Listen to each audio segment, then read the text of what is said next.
नमस्कार मित्रों, मैं विकास शाक्य एक बार फिर से आप सबका स्वागत करता हूं अपने चैनल पर। और आज हम डिस्कस करने जा रहे हैं चैप्टर नंबर 1 अष्टावक्र गीता। अष्टावक्र गीता का पहला चैप्टर आज हम शुरू करने जा रहे हैं। इससे पहले 3 वीडियोस और हमने अपलोड किए हैं अपने इसी चैनल पर। एक अलग प्लेलिस्ट है जिसका नाम है अष्टावक्र। वहाँ पे अष्टावक्र जी के जीवन का इंट्रोडक्शन है, उसको पढ़ना, उसे समझना बहुत ज़रूरी है। क्योंकि आपको अगर किसी की बातों, किसी के विचारों को सुनना है, समझना है, तो उनके जीवन का जो परिदृश्य है उसको भी अपने दिमाग में रखना होगा, अपने मन में रखना होगा कि इन्होंने कैसा जीवन जिया था, क्या क्या इन्होंने काम किए थे। तो उनके जो है बारे में जब आप पढ़ लेते हैं, समझ लेते हैं, उनका जीवन परिचय जब आप जान जाते हैं, उनके जीवन की विशेष घटनाएँ जो उनकी महानता को, उनके विचारों की महानता को बताती हैं, जब आप उन्हें जान जाते हैं, तब आप में वाकई में जिस व्यक्ति को आप पढ़ने जा रहे हैं उसके प्रति आपके अंदर श्रद्धा पैदा होती है। और बिना श्रद्धा के ज्ञान नहीं हो सकता। इसीलिए ये नियम बना लीजिए कि कभी भी अगर आप कोई भी किताब पढ़ें तो उसमें जो राइटर होता है, राइटर के बारे में ज़रूर पढ़ें, ज़रूर उसको समझें। कई बार क्या होता है, चैप्टर नंबर 1 उठाया किसी भी बुक का, चाहे हिस्ट्री हो, ज्योग्राफी हो, भूगोल हो, इतिहास हो, कुछ भी हो, आपने जो भी चैप्टर उठाया सबसे पहले उठा के चैप्टर 1 लोग पढ़ना शुरू कर देते हैं। आप उसका प्रीफेस, राइटर के बारे में ये चीज़ें ज़रूर पढ़ें और उसके बाद आप किताब पढ़ के देखें, आपको अलग महसूस होगा। क्योंकि जिस व्यक्ति का जीवन परिचय आप जान जाते हैं, उस व्यक्ति के विचारों की एक जो छवि है वो बननी शुरू हो जाती है। पहला चैप्टर पढ़ते ही और व्यक्ति के जीवन के बारे में जानते ही आप उसके बारे में अंदाज़ा लगाना सीख जाते हैं, समझ जाते हैं कि इन्होंने अपनी बात किस लहजे में हर चैप्टर में कही होगी। ठीक है, चाहे वो खास करके उन सब्जेक्ट्स में जो हिस्ट्री हैं, जो हिस्ट्री जैसे सब्जेक्ट हैं, फिलॉसफी जैसे सब्जेक्ट हैं, वहाँ पर ये बहुत काम आता है। ठीक है, और बाकी सब्जेक्ट्स जो आपके फिजिक्स केमिस्ट्री से रिलेटेड है, वहाँ की ऐसी बात नहीं है। वहाँ पर भी आप केवल अपने नॉलेज बढ़ाने के लिए और उनके बारे में जानने के लिए कि वो किस तरीके से चीज़ों को समझते थे और कितने विद्वान थे, उन्होंने अपना लेवल किस तरह का रखा था, इन चीज़ों को समझने के लिए जीवन परिचय हर किसी लेखक का पढ़ना चाहिए, चाहे वो कोई भी बुक आप पढ़ रहे हो।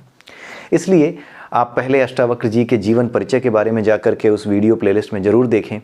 उसके बाद ही आप चैप्टर नंबर 1 की इस प्लेलिस्ट पर आएँ। अगर आप पहले यहाँ आ गए हैं तो आप पहले वहाँ जाएं, इससे पहले ना देखें। किसी भी स्क्रिप्चर को पढ़ने से पहले, चाहे वो भागवत गीता हो, अष्टावक्र गीता हो, आपका पुराण हो, वेद हो, कुछ भी हो, इन सब का एक प्रॉपर सीक्वेंस है, इन सब का एक तरीका है। आप कहीं से भी बीच से उठा करके ऐसे ही नहीं पढ़ सकते। इनका एक सीक्वेंस है। इस सीक्वेंस में पूरे धैर्य के साथ आगे बढ़ना होता है। ऐसा नहीं कि मुझे जल्दी से कुछ जान लेना है, कुछ अच्छी बात सुन लेनी है। कुछ लोगों को होता है कि मैं कुछ अच्छी सी बात सुन लूँ, समझ लूँ, जिसको बोलने में थोड़ा अपीलिंग सा लगे, 4 लोगों के बीच में थोड़ा सा अच्छा लगे। इस तरह की मेंटलिटी के साथ बहुत से लोग किताबों को पढ़ते हैं, लेकिन वो गलत तरीके से पढ़ते हैं। उनमें अहंकार आ जाता है। भले ही उनका उद्देश्य ज्ञान प्राप्त करना हो, लेकिन उससे कहीं ज़्यादा उनका उद्देश्य होता है ज्ञान का प्रदर्शन। इन चीज़ों से दूर रहना चाहिए हमें। जब तक हम अपने भीतर सरलता, संतोष, दया, ये चीज़ें और धैर्य, ये चीज़ें उत्पन्न नहीं करते, तब तक हमारा किसी भी स्क्रिप्चर को पढ़ना व्यर्थ है, बेकार है, बिल्कुल बेकार है, मत पढ़िए। इसलिए धैर्य, किसी भी स्क्रिप्चर को पढ़ने से पहले धैर्य बहुत ज़रूरी है। ऐसा नहीं कि भगवत गीता समझ में क्यों नहीं आती, एक ही बार में पढ़ाएं और उठा के सब कुछ पढ़ जाएं और सब कुछ मुझे समझ में आ जाए। ये बहुत ही विरले लोगों के साथ होता है कि एक बार ही पढ़ें और एक बार में ही समझ में आ जाए। धैर्य रखिए। अगर कुछ नहीं समझ में आ रहा है तो धैर्य रखिए, बार बार पढ़िए एक ही चीज़ को, हिम्मत मत हारिए, बार बार पढ़िए। एक ही श्लोक समझ में नहीं आ रहा है, दोबारा फिर उठाइए, तिबारा फिर उठाइए। एक किताब पूरी एक बार में पढ़ गए, नहीं समझ में आई, 10% हो सकता है समझ में आई, दोबारा फिर पढ़िए, पढ़ते रहिए। ऐसा नहीं है, बहुत सी चीज़ें हम पढ़ते हैं, भागवत गीता, अष्टावक्र गीता और ये जो स्क्रिप्चर्स हैं जिनमें ज्ञान का भंडार है, इन्हें बार बार पढ़ने में क्या दिक्कत है। ठीक है, इसीलिए हिम्मत मत हारिए, पूरी तरीके से पढ़िए, धैर्य के साथ पढ़िए। ठीक है, तो चैप्टर नंबर 1 पे आने से पहले आप वहाँ ज़रूर देखिए अष्टावक्र जी के जीवन परिचय के बारे में। और चैप्टर नंबर 1 अब हम यहाँ से आज शुरू करते हैं और देखते हैं कि ये शुरुआत हुई कहाँ से। बेसिकली जनक जो थे, राजा जनक, उन्होंने अष्टावक्र जी से पहला क्वेश्चन पूछा। जब जनक समर्पित हो गए अष्टावक्र के प्रति कि हाँ, अब मैं आपकी शरण में आया हूँ, पिछले वीडियो में देखिएगा, जो लास्ट वीडियो है पुरानी प्लेलिस्ट की, उसमें ये डिस्कस किया हुआ है। जब वो उनकी शरण में आते हैं तो अष्टावक्र जी ज्ञान उन्हें देते हैं। ठीक है, तो ज्ञान कैसे देते हैं, उसकी शुरुआत कैसे होती है, किस तरीके से राजा जनक उनसे पूछना शुरू करते हैं, समर्पित होकर के उनसे बातें करना शुरू करते हैं, समझना शुरू करते हैं। जिज्ञासा पहले मन में आती है जानने की। ठीक है, पहली चीज़ क्या है, जिज्ञासा, यानी आपके भीतर प्रेरणा होनी चाहिए कि मुझे कुछ जानना है, ये मोटिवेशन होना चाहिए कि मुझे जानना है, जिज्ञासु हूँ मैं, मुमुक्ष हूँ मैं। मुमुक्ष यानी मुक्ति की इच्छा रखने वाला, उसे मुमुक्ष कहते हैं। ठीक है, तो राजा जनक ने यही 3 प्रश्न उनसे पूछे अष्टावक्र जी से कि ज्ञान कैसे प्राप्त होता है। पहली चीज़, ज्ञान कैसे प्राप्त होता है, ये जो हम ज्ञान कहते हैं जिसे, ये प्राप्त कैसे होता है, कहाँ मिलता है। ठीक है, जैसे कई लोग होते हैं ना, कई बार कुछ लोग कहते हैं कि हाँ ये धर्म महान है, वो धर्म महान है। जैसे कुछ लोग होते हैं जो कि हमारे यहाँ जो भगवान बुद्ध पैदा हुए थे वो बड़े ही महान महापुरुष थे। ठीक है, आज की तारीख में बहुत सी चीज़ें उनको लेकर के पलट दी गई हैं, बहुत सी गलत बातें बता दी गई हैं, इधर उधर कर दिया गया है, मिला जुला दिया गया है। लेकिन उनके जैसा महान कर्मयोगी, ज्ञान योगी और ध्यान योगी इतना आसान नहीं है कि इस दुनिया में मिल जाए, असंभव है। उनके बाद उनके जैसा कोई हुआ नहीं है, गौतम बुद्ध जैसा। ठीक है, लेकिन आज के समाज में कुछ मूर्खों ने, कुछ धूर्तों ने, कुछ वामपंथी गधों ने इस तरह का माहौल क्रिएट कर दिया कि सनातन धर्म के इस महान महापुरुष को, गौतम बुद्ध को सनातन से अलग करने की चाह में, केवल और केवल अलग करने की चाह में उन्होंने बहुत सी गलत भ्रांतियां और बहुत सी गलत बातें ऐसी फैलाई कि बौद्धों और हिंदुओं में, सनातनियों में लगातार संघर्ष की खबरें आप सुनते होंगे। ये चीज़ें एक दिन सही हो जाएंगी, आप ये मत मानिए कि ये बिगड़ती चली जाएंगी। एक दिन होश ठिकाने आ जाएंगे, चाहे वो बौद्ध गलती कर रहे हों, चाहे सनातनी गलती कर रहे हों, होश दोनों के ठिकाने आएंगे और एक दिन वो बुद्ध को भी जानेंगे और एक दिन वो कृष्ण को भी जानेंगे, एक दिन वो राम को भी मानेंगे, सब कुछ मानेंगे। लेकिन अभी जब तक वामपंथियों का जहरीला जो बाण है छोड़ा हुआ है, वो जब तक इन लोगों के हृदय में घुसा हुआ है, चाहे वो सनातनी हो, चाहे वो वामपंथ, चाहे वो बौद्ध हो, ये तब तक, जब तक कि ज्ञान का उदय नहीं होता तब तक उन्हें डसता रहेगा। लेकिन उसके बाद ये सारी चीज़ें सही होने लगेंगी धीरे धीरे करके।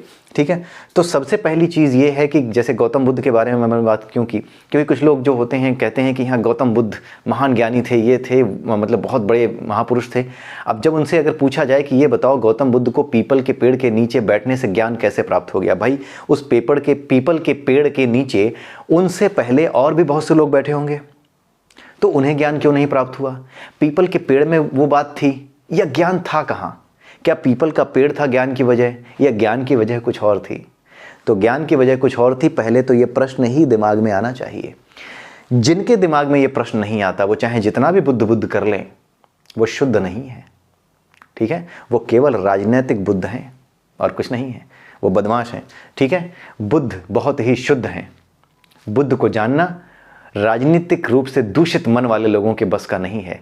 बौद्ध जैसा महान व्यक्ति, उनको समझ पाना, और राजनीतिक रूप से जो बौद्ध और सनातनियों को लड़ाने का प्रयास कर रहे हैं, उनके बस का नहीं है समझ पाना उन्हें। तो ज्ञान कैसे प्राप्त होता है? जैसे भगवान बुद्ध को प्राप्त हुआ, तो क्या पीपल का पेड़ था, या जो पेड़ जिसके नीचे वो बैठे थे वो था उस ज्ञान का कारण? अवश्य ही नहीं था वो। ठीक है, तो जिज्ञासा पहले आनी चाहिए। तो जनक का पहला प्रश्न ही इसी शुरू हुआ कि ज्ञान प्राप्त कैसे होता है, मुक्ति कैसे होती है, वैराग्य कैसे होता है। ठीक है, ये 3 चीज़ें उन्होंने पूछी कि ज्ञान कैसे प्राप्त होता है, मुक्ति कैसे प्राप्त होती है और वैराग्य कैसे प्राप्त होता है। तो ये प्रश्न ये बताते हैं कि जनक के अंदर क्या है, एक जिज्ञासा है, और जिज्ञासा होना सबसे पहली सीढ़ी है। एक तीव्र जिज्ञासा होना, एक शुद्ध जिज्ञासा होना। ये जिज्ञासा शुद्ध है कि उन्हें वाकई में जानना है, क्योंकि उन्होंने सरेंडर कर दिया है, समर्पित हो गए हैं। कुछ लोगों को ये प्रश्न इसलिए पूछने हैं ताकि सामने वाले को थोड़ा लज्जित कर सकें। अक्सर ये वामपंथी किया करते हैं। ठीक है, तो ये प्रश्न वामपंथियों के नहीं, ये प्रश्न एक शुद्ध भक्त के हैं, एक शुद्ध शिष्य के हैं, जो ये जानना चाहता है ज्ञान कैसे प्राप्त होता है। ठीक है, मुक्ति कैसे होती है, इसका अर्थ क्या है, और तीसरा है वैराग्य कैसे होता है, वैराग्य हो कैसे जाता है। वैराग्य यानी सांसारिक विषयों से दूर हो जाना, उसे वैराग्य कहते हैं। सांसारिक विषयों से दूर होने का अर्थ ये नहीं है कि खाना पीना छोड़ दिया। विषय क्या है? जीभ एक इंद्रिय है, इसका विषय क्या है? स्वाद। तो स्वाद का त्याग करना है, जीभ से जो खाना खाते हैं उस खाने का त्याग नहीं करना है। तो विषयों में आसक्ति का त्याग, यानी विषयों से जो वैराग्य है उसका अर्थ होता है विषयों में आसक्ति का त्याग, विषयों का त्याग नहीं, खाने का त्याग नहीं, स्वाद की इच्छा का त्याग, ये वैराग्य होता है। दोनों में फर्क है। कुछ लोग जो नहीं समझते इस फर्क को, वो अपने शरीर को कष्ट देना शुरू करते हैं। आसक्ति को त्यागना मुश्किल है। आप बिना भीड़ वाली जगह में, शांत जहां वातावरण है, वहां आप शांति से बैठ सकते हैं। ठीक है, वहां आप शांति से बैठ सकते हैं क्योंकि चारों तरफ शांति ही शांति है।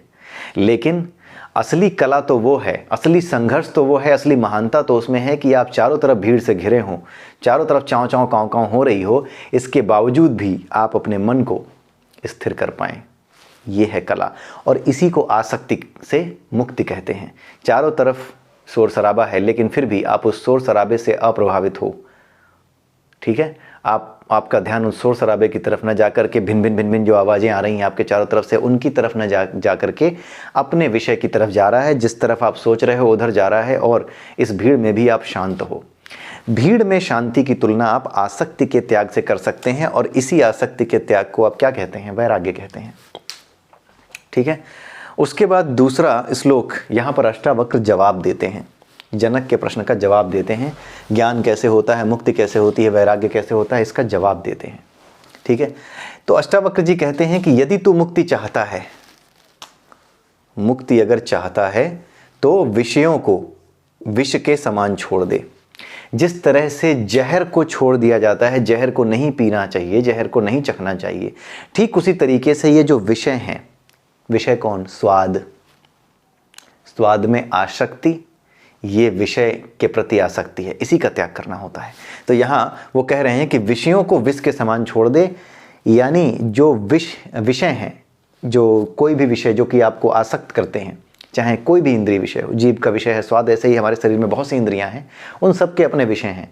तो वो सब के विषय जो है ना, उन सब के विषय में आसक्ति आप छोड़ दीजिए, उसमें अटैच होना छोड़ दीजिए।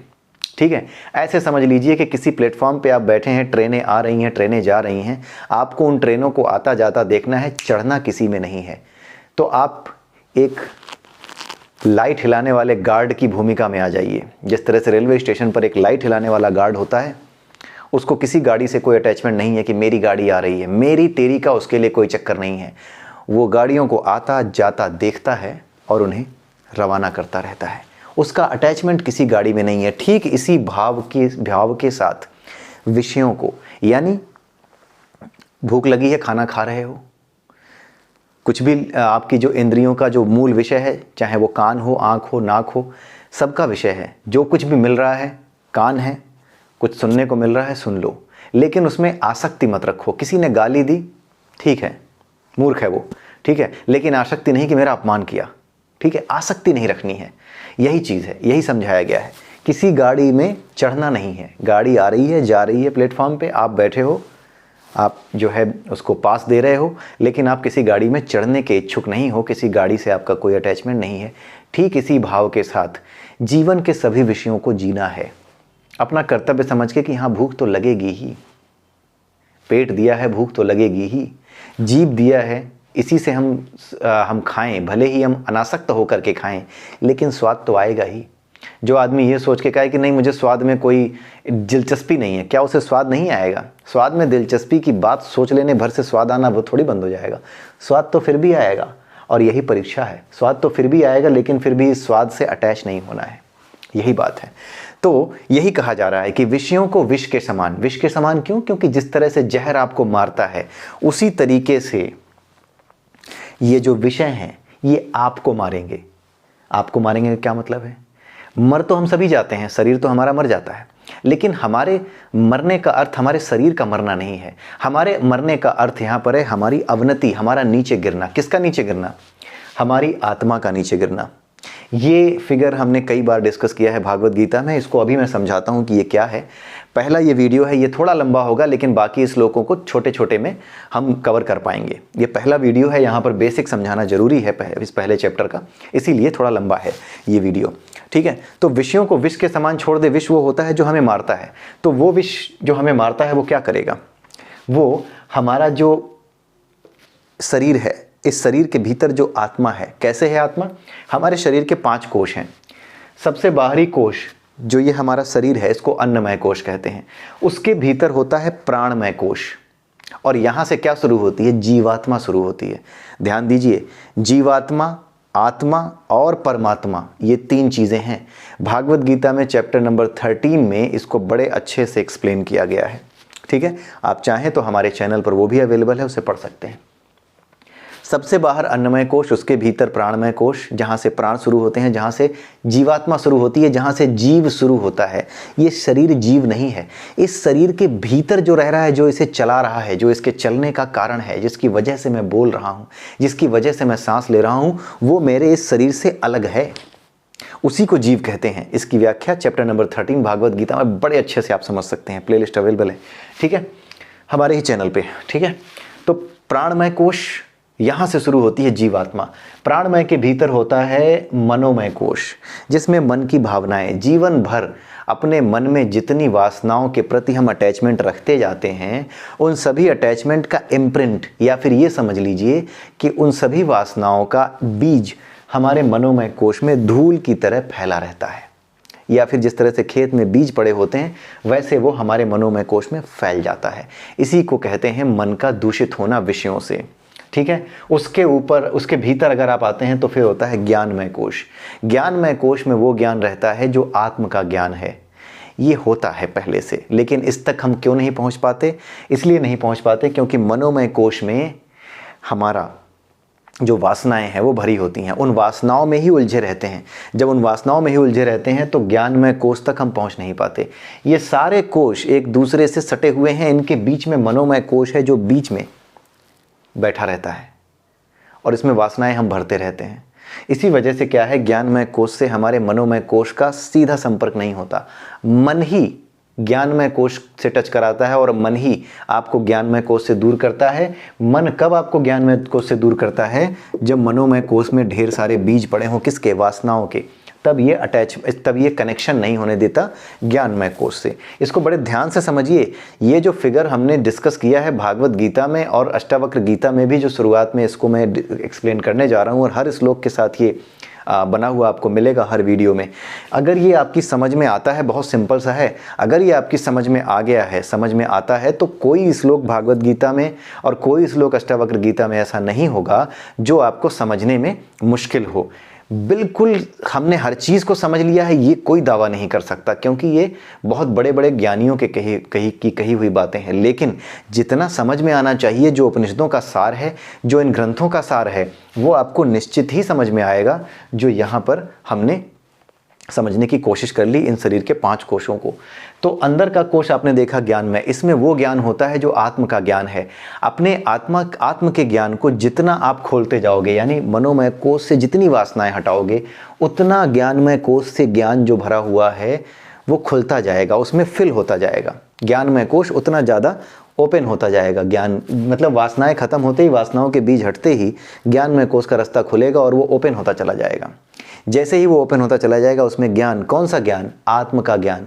कोई भी ज्ञान जो भौतिक ज्ञान है, वो ज्ञान वास्तविक ज्ञान नहीं है, क्योंकि वो शरीर के साथ नष्ट हो जाता है। लेकिन जो ज्ञान, ध्यान से सुनिएगा, जो ज्ञान आपने आध्यात्मिक रूप से हासिल किया है, वो इस ज्ञानमय कोश में जाता है। और इसीलिए इसी ज्ञानमय कोश में कितना ज्ञान इकट्ठा किया है, इसी मनोमय कोश में कितनी वासनाएं इकट्ठी की हैं, इसी के आधार पर अगला शरीर मिलता है। क्योंकि ये जो मनोमय कोश है और ये जो ज्ञानमय कोश है, इसमें किस तरह से परिवर्तन हुए हैं, उसी के अनुसार आपकी जो जीवात्मा है उसकी फ्रिक्वेंसी चेंज होती है।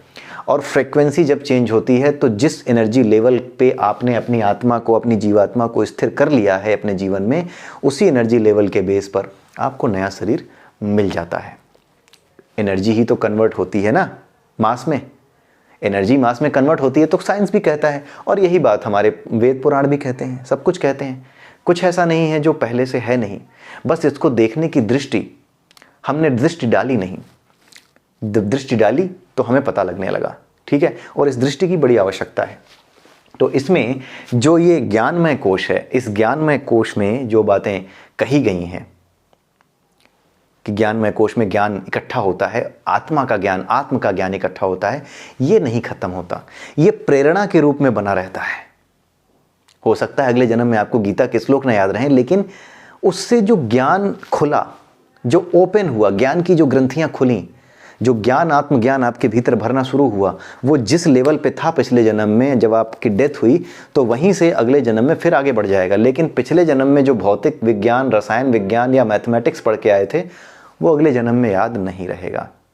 तब तक जब तक कि किसी तरीके से आपने उस विज्ञान को भी परमात्मा के विज्ञान के रूप में जानकर उसे ज्ञानमय कोश तक न पहुंचाया हो, तभी वो याद रहेगा विषय अगले जन्म में। जैसे जो परमात्मा है उसे उन्हें कुछ याद करने की आवश्यकता नहीं, उन्हें फिजिक्स केमिस्ट्री मैथमेटिक्स अलग से पढ़ने की आवश्यकता नहीं, क्योंकि सब उन्हीं का बनाया हुआ है। हम उसको एक्सप्लोर करते हैं, उन्होंने उसे बनाया है। ठीक है, तो ये है आपका ज्ञानमय कोश। उसके भीतर होता है आनंदमय कोश। यही जो आनंदमय कोश होता है, यानी ज्ञान को भी पार कर जाए, मन की वासनाओं को भी पार कर जाए, ज्ञान के स्तर को भी जब आप पार कर जाते हो, जब पूर्ण समर्पित हो जाते हो, तब आप आते हो आनंदमय कोश में, और यहीं रहती है आत्मा अंदर। इसी आनंदमय कोश के भीतर आत्मा का वास है। तो क्या हो गया, यहाँ से यानी जो दूसरा लेयर है, यहाँ से शुरू होता है हमारा जीवात्मा। जीवात्मा के सबसे आखिरी कोश में यानी आनंदमय कोश में होता है आत्मा, और ये आत्मा एक व्यक्ति की अपनी उसके भीतर रहती है, उसके शरीर के भीतर रहती है। लेकिन एक होता है परमात्मा, जो एक रस्सी की तरह, ये मान लीजिए एक रस्सी है, दूसरे की आत्मा, तीसरे की आत्मा, ऐसे आप समझ लीजिए, दूसरी जीवात्मा, तीसरी जीवात्मा। ये समझ लीजिए कि परमात्मा एक रस्सी है, और ये जो जीवात्मा है, जितनी भी जीवात्माएं हैं, उन सब के आनंदमय कोश से होते हुए सबको, जैसे मोती होता है ना, बिल्कुल बीच में छेद किया जाता है, तो आप ऐसे समझ लीजिए कि बिल्कुल बीच में छेद करके मोतियों की माला से आप बना लीजिए। तो ये जो रस्सी है, जो सभी मोतियों को बांधे हुए है, जो सभी के बारे में जानती है, जो सबको कोऑर्डिनेट करके चलती है, इसी रस्सी को जिसने सबको पकड़ रखा है, इसे ही परमात्मा कहते हैं। तो आत्मा, जीवात्मा, परमात्मा, इसका जो बेसिक कॉन्सेप्ट है, आई होप कि आपको ये समझ में आया होगा। बहुत ही सिंपल वे में कोशिश करी है मैंने कि हाँ, इसको सामने रखा जाए। ईश्वर की कृपा से जो मुझे समझ में आया वो यही है, और ये हमारे लिए बड़ा जो है आसान होगा अगर हम इस तरीके से समझ करके आगे बढ़ते हैं। ठीक है, तो आइए अब देखते हैं अष्टावक्र जी क्या कह रहे थे। विषयों को विष के समान छोड़ दे। विषय का मतलब ही होता है विष, या विषय जब लिखें तो विष, ऐसे जब आप लिखें विषय तो विष य, बीच में आप एक बार एक लाइन खींचिए और देखिए विष और य, यानी विष है जो जहर है वही विषय है, जो विष है वही विषय है, उसी को विषय कहा गया है। ठीक है, तो अष्टावक्र जी कहते हैं कि विषयों को विष के समान, यानी विषयों में आसक्ति को जहर समझ करके छोड़ दे, और क्षमा, दया, सरलता, संतोष और सत्य का अमृत के समान सेवन कर। यहाँ पे 4 बातें बोली कि क्षमाशील बन, दया कर, सरलता से रह, और संतोष कर, और सत्य का अमृत के समान सेवन कर। विषयों को तो जहर के समान छोड़ दे, लेकिन इन चीज़ों को अमृत समझ। क्षमा, दया, सरलता, संतोष और सत्य, इनको अमृत समझ, इनका सेवन कर, यानी इनकी प्रैक्टिस कर। आपने देखा होगा, अगर आपने भगवत गीता हमारे चैनल पर देखी है, जो लोग भी मेरे साथ जुड़े हैं भगवत गीता के समय से, वो भगवत गीता को पूरा खत्म करने के बाद ही अष्टावक्र गीता पे आए। ये सबसे टफ गीता है। ठीक है, और भी गीताएं हैं, लेकिन ये बहुत टफ है। अष्टावक्र गीता को समझना इतना इजी नहीं है। आप भागवत गीता को समझ कर ही आइए यहाँ पे अष्टावक्र गीता को। मैंने पहले ही कहा, धैर्य के साथ चलिए, जो है आप चिंता मत कीजिए, आराम से धैर्य के साथ आप आगे बढ़िए। कोई ऐसी जल्दबाजी नहीं है, एक एक करके आइए, तभी जा करके आपको ये चीज़ें समझ में आएंगी। ठीक है, यहाँ पर क्षमा, दया, सरलता, संतोष, इन बातों को हमने भागवत गीता में भी स्टडी किया था, चैप्टर नंबर 13 में, जिसमें अर्जुन को भगवान कृष्ण बता रहे हैं कि किस तरीके से एक व्यक्ति मुझे जान सकता है, कौन सा व्यक्ति है जो मुझ तक, यानी आत्मज्ञानी बनने तक, आत्मज्ञान के माध्यम से मुझे जानने तक आ सकता है, मुझे जान सकता है आत्मज्ञान के माध्यम से।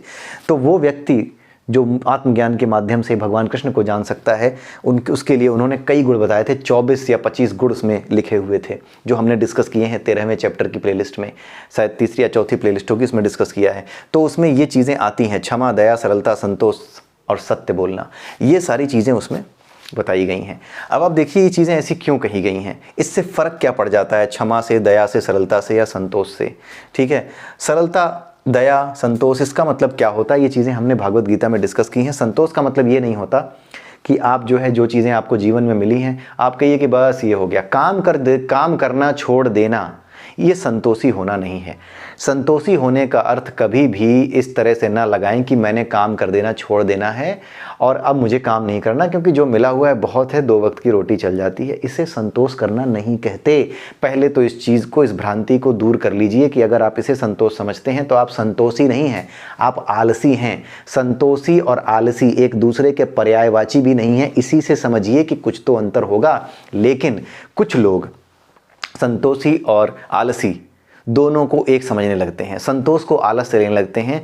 तो ये भले मनुष्य कभी सोचते नहीं कि ये दो शब्द अलग अलग क्यों हैं। और जब पर्यायवाची पढ़ते हैं यानी सिनोनिम्स पढ़ते हैं तो जो आपका आलसी है उसका सिनोनिम ये संतोषी क्यों नहीं है, संतोषी को आलसी क्यों नहीं कहा जाता सिनोनिम में, पर्यायवाची में, तो वो समझना पड़ेगा। आलसी एक अलग चीज़ होता है, संतोषी एक अलग चीज़ होता है। संतोषी होने का अर्थ होता है गलत तरीके इस्तेमाल ना करके अपनी अभी की स्थिति में शांत रहने वाला, शांति से प्रयास करने वाला, अपने प्रयास जारी रखने वाला। लेकिन अभी जो कुछ उसे मिला है, सफलता मिली है, नहीं मिली है, मेहनत ज़्यादा करनी पड़ी, सफलता कम मिली, तो इसमें धैर्य रखना, यही संतोष है। संतोष और धैर्य का सीधा संबंध है, इस बात को ध्यान से समझ लीजिए। संतोष और धैर्य सीधे सीधे संबंधित हैं। जिसमें धैर्य है उसी में संतोष आ सकता है, या फिर आप ये कह सकते हैं धैर्य ही संतोष की ओर ले जाता है। जिसमें धैर्य नहीं है उसे संतोष नहीं हो सकता। तो धैर्य को समझिए। धैर्य का अर्थ है कि आज मैंने मेहनत की, बहुत मेहनत की, मेरी इच्छा थी कि मैं आगे बढ़ जाऊंगा, लेकिन इच्छाओं को त्यागने का मार्ग संतोष है। क्यों? क्योंकि यही तो कहा गया है कि कितनी सफलता मिली, कितनी नहीं मिली, इससे मुक्त हो जाओ, इसको सोचना बंद कर दो। तो संतोष की बात इसीलिए की गई है क्योंकि संतोष ही आपको इस चीज़ से दूर भगाएगा कि मुझे क्या मिला है, क्यों क्या नहीं मिला है। जब आपके अंदर धैर्य होगा कि मुझे जो मिला है कोई बात नहीं, जो नहीं मिला कोई बात नहीं, मुझे सोचना ही नहीं है, मुझे सिर्फ अपने प्रयास करने हैं, मुझे सिर्फ अपने प्रयास करने हैं।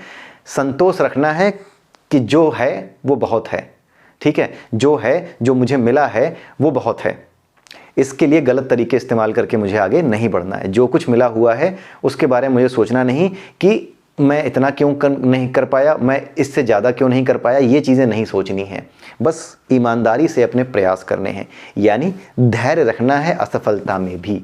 इसको कहते हैं संतोषी होना। जिसके अंदर ये गुण है धैर्य का कि वो सफलता असफलता में समान रूप से रहना सीख जाता है, उसी को कहते हैं संतोष।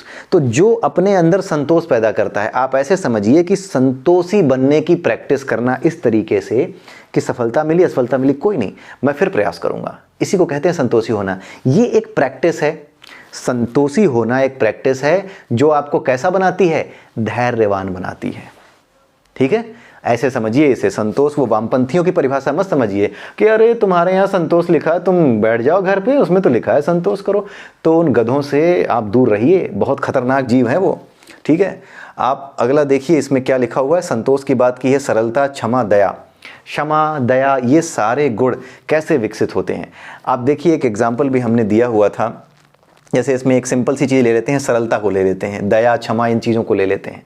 ये गुण आपस में पहले तो आपको जो है प्रैक्टिस करनी पड़ती है। सेवन करने की बात लिखी है ना, कई बार आपको प्रैक्टिस करनी पड़ती है, लेकिन कई बार क्या होता है, किसी एक गुण की प्रैक्टिस करने पे दूसरा गुण अपने आप प्रकट हो जाता है, अपने आप आपके भीतर आ जाता है। जैसे अगर क्लास में कोई टीचर पढ़ा रहा है और अगर आप टीचर के प्रति श्रद्धावान हैं, ठीक है, हमें कहा जाता है कॉन्सेंट्रेट करो, ये एक गुण होता है कि आप कॉन्सेंट्रेशन अच्छा रखने वाले बनो, ये एक गुण हो गया।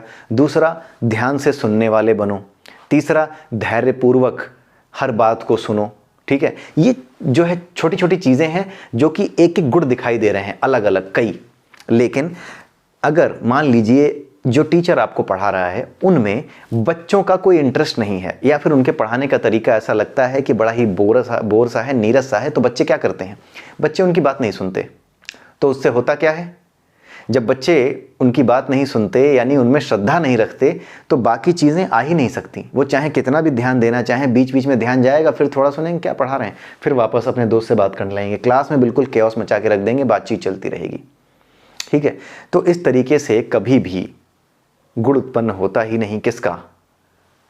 ध्यान से सुनने का, कंसंट्रेशन का, ये सारी चीज़ें उत्पन्न नहीं हो पाती अपने भीतर। लेकिन अगर गुरु के प्रति श्रद्धा है, चाहे किसी वजह से, चाहे वो बहुत अच्छा पढ़ाते हैं, उनकी इमेज बड़ी अच्छी है, या उनका पढ़ाया हुआ वाकई में समझ में आता है, या फिर वो आपको अटेंटिव रखते हैं जिसकी वजह से, और अच्छा पढ़ाते भी हैं जिसकी वजह से आप अटेंटिव रहते हो, उनको ध्यान से सुनते हो, उनके प्रति श्रद्धा रखते हो, तो जैसे ही श्रद्धा आती है, एक गुण है श्रद्धा, जैसे ही श्रद्धा आपके भीतर है अपने गुरु के प्रति, तो बाकी चीज़ें कि कॉन्सेंट्रेशन से सुनना ही अपने आप आ जाएगी। आप सुनोगे ही उन्हें, आपको बताना नहीं पड़ेगा कि कॉन्सेंट्रेट करो, अपने आप आ गया। ठीक उसी तरीके से जितने गुण यहाँ पे लिखे हैं उनमें से कुछ गुण अपने आप उत्पन्न हो जाते हैं। एक एग्जाम्पल मैं आपको देता हूँ जो भागवत गीता के डिस्कशन के समय भी दिया था मैंने, और उसके बाद आज का वीडियो समाप्त करेंगे, नहीं तो ज़्यादा लंबा हो जाएगा। जैसे वहाँ पे हमने एक बार एग्जाम्पल दिया था कि मान लीजिए आपका ऑफिस में किसी से झगड़ा हो गया और ऑफिस से आप क्या कर रहे हैं, बाहर निकले। ऑफिस से आप जब बाहर निकले तो आपका मूड बड़ा ख़राब था। आप ख़राब मूड के साथ अपनी बाइक उठाते हैं और घूमना शुरू करते हैं, घर की ओर जा रहे हैं। अचानक से बीच रास्ते में आपको कोई ठंड से ठिठुरता हुआ या भूखा आदमी बैठा हुआ दिखता है। आप क्या करते हैं, बाइक खड़ी करते हैं। अभी आपके दिमाग में आपका जिससे पंगा हुआ था ऑफिस में, उसके प्रति जो जहर आपके मन में भर गया था वो था। अब आप अचानक से उतरते हैं, कहते हैं चलो थोड़ा देर दिमाग वहाँ से हटाते हैं और उस गरीब आदमी को कुछ खाना खिलाते हैं, कोई कंबल दे दिया खरीद के, कुछ भी कर दिया उसके लिए। जैसे ही आप ये करते हैं, उसके बाद जब आप वापस अपनी बाइक या अपनी गाड़ी में वापस बैठते हैं, आप ज़रा सोच के देखिए कि क्या वही स्थिति होती है जो आपकी ऑफिस से निकलते समय थी? नहीं होती। तो एक ये जो गुण है सरलता का, दया का, सभी प्राणियों में संभाव देखने का, सभी के प्रति दया रखने का, ये एक गुण जिसकी वजह से आपने उस भूखे को खाना खिलाया, जिसकी वजह से आपने उसे कंबल दिया ठंड में ठिठुरते व्यक्ति को, उसकी वजह से कौन सा गुण विकसित हो गया? अब उसकी वजह से अपने आप आपके अंदर धैर्य का और क्षमा का, कि चलो छोड़ो, अपने आप ही दिमाग में आएगा, चलो छोड़ो, सोचना छोड़ो, इस बारे में भूल जाते हैं। आप उसके पीछे अटैच नहीं हो जाओगे कि और सोचें कैसे इससे बदला लिया जाए, नहीं। आप एक काम ये करके देखते हैं, अपने आप जान जाते हैं कि ऐसा हो गया। ठीक है, यही होती है प्रैक्टिस। इसको प्रैक्टिस में लाना पड़ता है, इसीलिए कहा गया है सेवन कर। वही बात जो भगवान कृष्ण ने कही थी कि अभ्यास और वैराग्य, दो चीज़ें इंपॉर्टेंट हैं। वही बात देखिए यहाँ पर आ रही हैं बार बार, वैराग्य और सेवन करना। तो कोई विशेष अंतर नहीं है भागवत गीता और अष्टावक्र गीता के कॉन्सेप्चुअल एस्पेक्ट्स में। बस समझते समय हमें ध्यान रखना पड़ता है किस चीज़ का, इस चीज़ का। ये जो शरीर के 5 कोश हैं, आपका परा अपरा, इसके बारे में भागवत गीता में परा अपरा इसका बहुत ज़्यादा इंपॉर्टेंस है, लेकिन यहाँ पर जो अष्टावक्र गीता है इसी का इंपॉर्टेंस ज़्यादा है, क्योंकि अष्टावक्र जी ने मैक्सिमम फोकस आत्म पे किया है, आत्मा पे किया है, अपने आत्म को जानने पे किया है। इसीलिए ये जो फिगर है ये आपकी काम कर जाएगी अकेले। यही परा अपरा तो बहुत सिंपल सी फिगर है, वो आपको पता ही है। आधा अपरा है उतना ही बड़ा परा है, और आधे आधे हेमीस्फीयर्स में दोनों डिवाइडेड है। ठीक है, तो ये था आज का वीडियो। अगले वीडियो में हम फिर मिलेंगे, अष्टावक्र जी और क्या समझाना चाहते हैं राजा जनक को, ये सब चीज़ें जानेंगे। आगे से वीडियोस छोटे होंगे, ज़्यादा बड़े नहीं होंगे, 5-10 मिनट के होंगे, लेकिन ये वीडियो बड़ा इसलिए है क्योंकि बेसिक कॉन्सेप्ट्स, बेसिक बैकग्राउंड बनाना था। तो इसी के साथ आप सबसे मैं विदा लेता हूँ। जय श्री कृष्णा, जय श्री राधे, जय श्री अष्टावक्र जी, जय श्री राम।